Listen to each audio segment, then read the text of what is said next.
नमस्कार, आप सबका स्वागत है। मैं Vivek Bindra, founder and CEO badabusiness.com। आज आपके सामने हमारे से मिलने के लिए एक विशेष शख्सियत मौजूद है।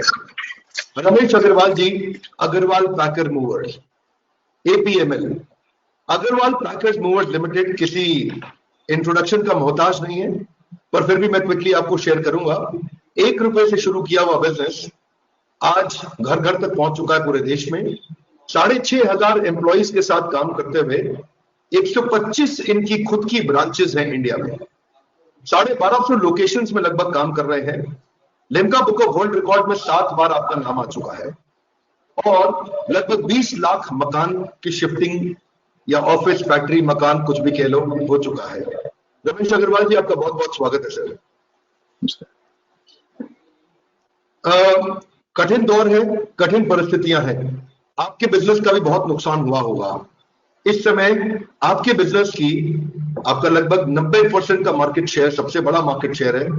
आपकी अतिशयोक्ति नहीं होगी, it will not be an exaggeration if I say कि आपकी मोनोपोली है मार्केट में, लेकिन अब आपके बिजनेस भी इस समय कठिन दौर में जरूर गुजर रहा होगा। अपने बिजनेस के विषय में बताइए, आप कैसे हैंडल कर रहे हैं इस समय। Thank you Vivek ji. In fact जिस तरह से 24 तारीख को एक तरह से लॉकआउट का जो हमारे को आदेश मिला भारत सरकार की माननीय प्रधानमंत्री जी से कि सब बंद करना है, तो पहले सोच ही नहीं कर, क्योंकि आज तक कभी जिंदगी में कभी देखा नहीं। मैं 58 साल की उम्र हो गई कि वो होता क्या है लॉकडाउन। तो 2-3 दिन के बाद ये मालूम हुआ कि सभी ट्रक्स जैसे थे रुकने लग गए। जितने लेबर वर्कर्स थे वो अपने गांव में भागने लग गए। तो एक ऐसा लगा कि भी आप भाग क्यों रहे हो? बोला जी लॉकडाउन हो गया। तो एक्चुअली सही मायने में तो लॉकडाउन का किसी को पता ही नहीं था, कि सबने, मेरे ख्याल में मेरे साथ भी जितने जो लोग थे, सबने पहली बार जिंदगी में देखा है कि 1918 के बाद ये महामारी करीबन 100 साल के बाद ही आई थी। कोई 100 साल का हमारे साथ कोई ऐसा जुड़ा हुआ आदमी नहीं था जो ये बता सके कि ऐसे भी कभी हुआ होगा पहले। उसके बाद अचानक एकदम जितने ऑर्डर्स थे, क्योंकि हमारे ऑर्डर्स 15 दिन पहले बुक हो जाते हैं। 25 तारीख का ऑर्डर, 26 का, 27 का, 30, 31, 1, 2 अप्रैल, 4 अप्रैल। अब सब लोगों के फोन आने लगे थी, हमारा अब क्या होगा, 30 को तो आप नहीं आएंगे। तो अब हम ये सोचने लगे, सब लोगों का इंतजार हो गया कि आपकी जो खुलेगा वो 15 अप्रैल का खुलेगा। तो 15 दिन के ऑर्डर थे, क्योंकि एक दिन में we can cater only 500 order, और 15 दिन के ऑर्डर जो हमारे हाथ में हो गए वो हो गए 8,000 ऑर्डर। और हर आदमी चाहता है कि जिस दिन खुले मेरा काम पहले होना चाहिए। तो 8,000 की तो कैपेसिटी है नहीं। तो वो एक ऐसे चिंता का विषय बन गया कि सारे ऑर्डर हम किस तरह से कैटर करें। एक ये था। दूसरा, हम काफी कंपनियों को एसेंशियल सप्लाई करते हैं। एसेंशियल आइटम्स का सप्लाई के अंदर जो एसेंशियल आइटम बनाते हैं उसका रॉ मटेरियल्स, तो वो एसेंशियल में नहीं आता। पर रॉ मटेरियल्स जब तक नहीं जाएगा तो एसेंशियल सप्लाई नहीं होगी। तो गवर्नमेंट ने कहा कि एसेंशियल सप्लाई ही अलाउड है और अपार्ट फ्रॉम दैट कोई अलाउड नहीं है। तो अब किसी को, अब हिंदुस्तान का इतना बड़ा देश है, एक एक सिपाही, पुलिसमैन, जो हवलदार तक कोई मैसेज पहुंचेगा वो पहुंचते पहुंचते 4 दिन हो जाते हैं। तो वो कहते कहते कि भाई नहीं, एसेंशियल आइटम का ही हिस्सा है। तो वहां पर भी हमारे को बड़ी तकलीफें हुई। ड्राइवरों के पूरे देश से फोन आने लग गए, पूरे 135 हमारे ऑफिस से, कि सर हमारे पास भोजन नहीं है, हमारे को यहाँ रोक लिया। तो इमीडिएटली हमने जो एक कंट्रोल रूम था हमारा, उसमें पूरी टीम को घर बैठे बैठे सेटअप कर लिया। इट टुक 3 डेज, तो 2-2.5-3 दिन के अंदर। और वो कंट्रोल रूम के अंदर इतना बढ़िया हो गया कि किसी को भी कोई तकलीफ हो तो हर तकलीफ एक जगह पर डाल दो, रादर देन रिप्लाइंग डिफरेंटली। और उसके बाद एक टीम बन गई, क्राइसिस कमेटी टीम, जो केवल खाना सप्लाई करेगी उन ड्राइवरों को। दूसरी टीम खाना सप्लाई करेगी उन हमारे वर्कर्स को जो फील्ड के अंदर फंसे हुए हैं। तो 3 टीम ने काम किया। किसी जगह पर राशन की जरूरत थी, जो फैमिली के साथ रहते थे उनको राशन दिया गया। किसी जगह पर जो कुछ भी अकेले थे उनको भोजन दिया गया। और किसी को कुछ अपने जगह से दूसरी जगह पर पहुंचने का एक साधन करना था, उनको पहुंचाया गया। हमने सुना है कि आप एक हाइजीन ट्रांसपोर्ट सर्विस लॉन्च करने जा रहे हैं, इसके बारे में कुछ बताइए। इस टाइम चल रहा है हाइजीन का बहुत ही ज्यादा, और इसके बाद भी एक लोगों के दिमाग के अंदर जो एक बिहेवियर लोगों को बदलेगा, अरे ये साफ तो नहीं है क्या, ये अच्छी चीज तो नहीं है, ये कहां से आई है, ये किस जगह से आई है, किस मोड ट्रांसपोर्टेशन से आई है। तो ये चीजें मार्केट के अंदर एक होने वाली है। तो हमारे पास एक प्रोडक्ट ऑलरेडी था जिसका नाम था ट्रकिंग क्यूब। तो हमारे जो मेडिसिन फार्मा, अब जितने भी जो ट्रक हमारे लोड हो रहे हैं आज एसेंशियल कमोडिटी में, इवन फूड एंड फार्मा सब कुछ, वो क्या हो रहे हैं कि अपने एक वेयर हाउस और फैक्ट्री से सैनिटाइज करके लोड हो रहे हैं और डेस्टिनेशन के ऊपर भी बिल्कुल as it is untouch unseen जा रहे हैं। तो इस तरह की एक सर्विस का जन्म हुआ जो मच नीडेड थी इस देश में, बट उससे पहले हाइजीनिक का ज्यादा लोगों को इतना बहम नहीं था, तो उस तरह से उसकी वैल्यू नहीं थी। तो उसका नाम दे दिया हमने एपीएमएल, हाइजीन ट्रांसपोर्ट सर्विस। एक नया एवेन्यू खुलकर आ गया हमारे पास। आपकी इस गुण को, आपकी इस क्वालिटी को हमारे सारे एंटरप्रेन्योर्स पहचानते हैं कि आप हर बार प्रॉब्लम में से कोई नई अपॉर्चुनिटी निकाल के लेके आते हैं। मैं अगले प्रश्न पे चल रहा हूँ। पहले भी हमने देखा कि जब जब कोई प्रॉब्लम आई आप सॉल्व करते चले गए अपने बिजनेस में, और यही कारण है कि आज आपका सबसे बड़ा मार्केट शेयर है। परंतु जो और छोटे व्यापारी हैं जो अपनी होप्स को, अपनी आशाओं को खो बैठे हैं, बाउंस बैक नहीं कर पा रहे, ऐसे व्यापारियों को अगर आप 3, 4 या 5 कोई स्ट्रक्चर्ड स्टेप बाय स्टेप सुझाव देना चाहें, वो व्यापारी जो अब महसूस कर रहे हैं कि शायद आगे नहीं निकल पाएंगे। 60 लाख नौकरियां जा चुकी हैं अब तक, 14 करोड़ नौकरियां खतरे में हैं। इस समय में आप व्यापारियों को, पहले हम व्यापारियों से शुरू करते हैं, आप उनको क्या सुझाव देना चाहेंगे अपने बिजनेस को वापस लाने के लिए?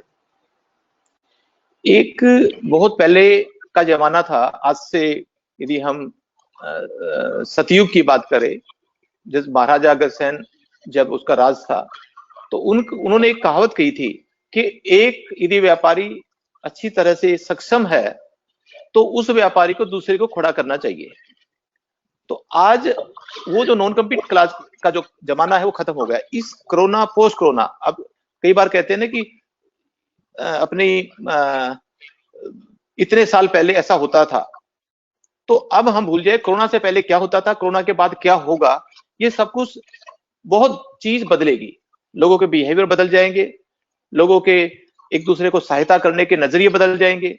तो हमारे को सबसे पहले व्यापारियों में आपस में ये होना चाहिए कि सबके सोर्सेज है, किसी के पास कुछ स्ट्रेंथ है, किसी के पास कुछ स्ट्रेंथ है, किसी के पास कुछ स्ट्रेंथ है। हम ट्रांसपोर्टों के अंदर 4-5 व्यापारी आपस में मिले, उन्होंने आपस में एक एक का सोर्सेज से बात की कि भी मेरे पास वेयर हाउस है, मेरे पास ऑफिस है, मेरे पास ट्रक है, मेरे पास मैन पावर है, तो मैं मेरी मैन पावर 100% कैसे यूटिलाइज करूं ताकि उनको निकालना भी ना पड़े और मेरा काम भी चले।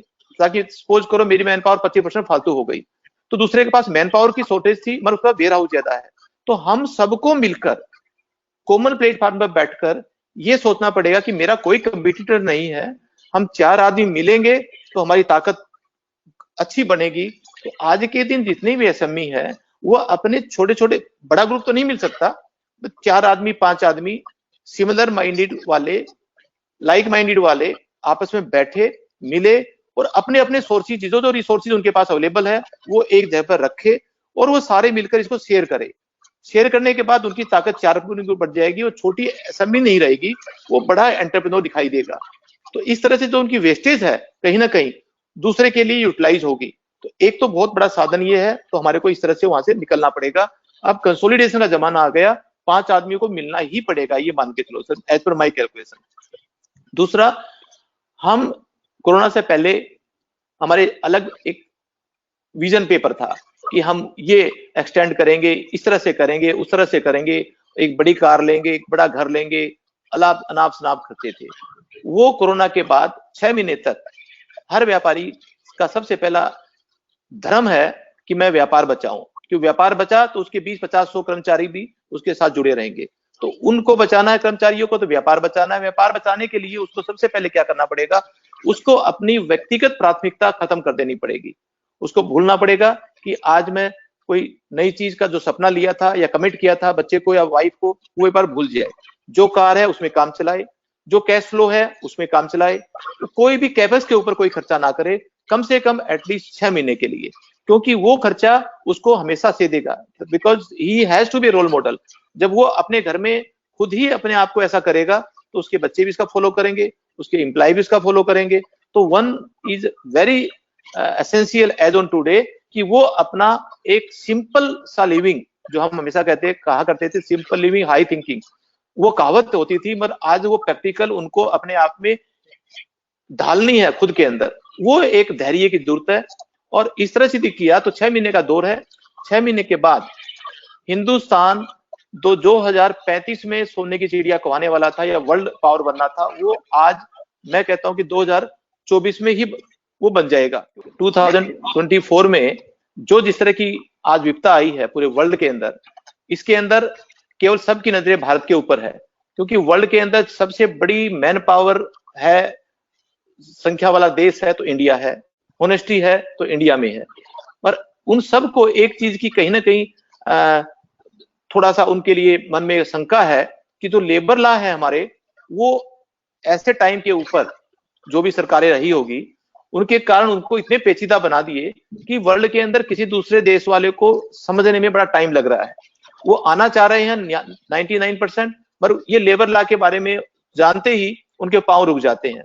तो ऐसे मौके पर हमारी भारत सरकार इसको फ्लेक्सिबल बनाएगी, और ये देखती हुई, बड़ी पिक्चर देखते हुए, क्योंकि जब 8-9 करोड़ रुपए आदमी का जब आप बता रहे हैं कि भी नौकरी जाने वाली है, लाखों में चली गई, तो सरकार की प्राथमिकता है कि इनकी नौकरी कैसे बचे। ये जब बच पाएगी जब 2000 कंपनियां जो आंखें गड़ाकर बैठी है कि मेरे प्रोडक्शन के लिए मैं इंडिया में ही आऊंगी, और वियतनाम छोटा सा कंट्री है, मान लो उनको प्राथमिकता दी, थाईलैंड, वियतनाम, पर इंडिया से बड़ी कोई मैन पावर है नहीं, इंडिया से बड़ा कोई ट्रस्टवर्दी कोई कंट्री है नहीं।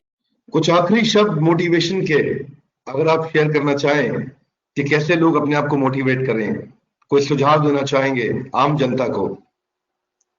इसमें तो एक अपने को ये समझना है कि पूरी जनता, पूरे देश को की एक अपॉर्चुनिटी है, जो हमने कभी सोचा भी नहीं था कि 2035 तक हिंदुस्तान विश्व गुरु बनेगा।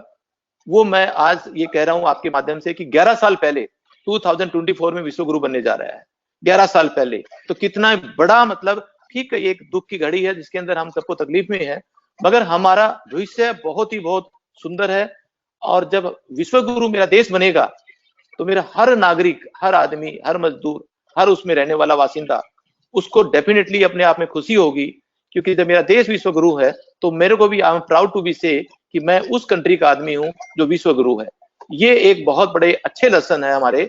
और बस हमको केवल इतना ही है कि जो हमारे प्रधानमंत्री है जिस तरह से कर रहे हैं, उसको किसी तरह से कोई जरूरत नहीं है कि हम जाकर कोई बॉर्डर पे लड़े।